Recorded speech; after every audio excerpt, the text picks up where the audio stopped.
I resented my father. I wanted nothing to do with him. I really don't have good memories of my father.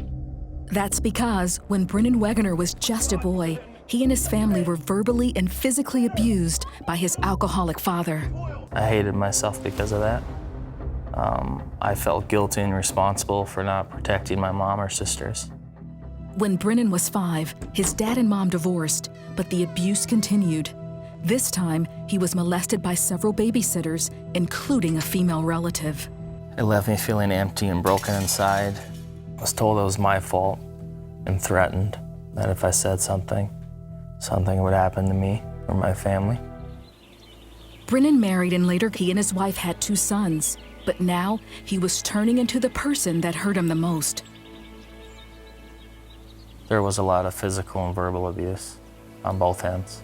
I felt like I had become my father, which was the one thing I didn't want to become. It made me feel like I failed in life. Now, with no medical insurance or access to pain meds, he turned to heroin. Then, in 2012, Brinan was arrested and charged for heroin and weapons possession. He was released on probation.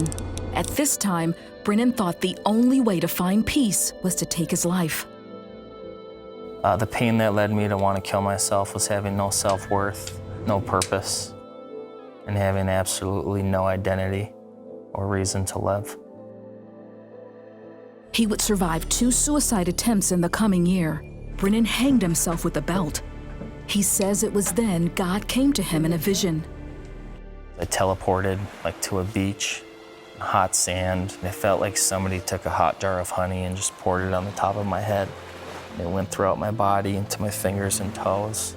And when I looked up, it was the Lord, basically with his hand on my head, telling me that everything was going to be okay. A group of nurses revived him, and he woke up with a new perspective.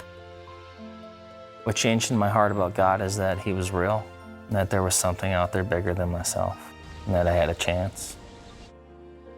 I finally had made the choice to go up and surrender, and at the altar that I was going to give my life to him. The 2 biggest things for me was first repentance and then asking for forgiveness.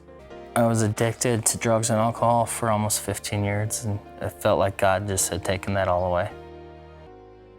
Today, Brinan is newly married and enjoys being a father to his 2 sons. My identity in God is I am free, I am no longer a slave, and I am a child of God.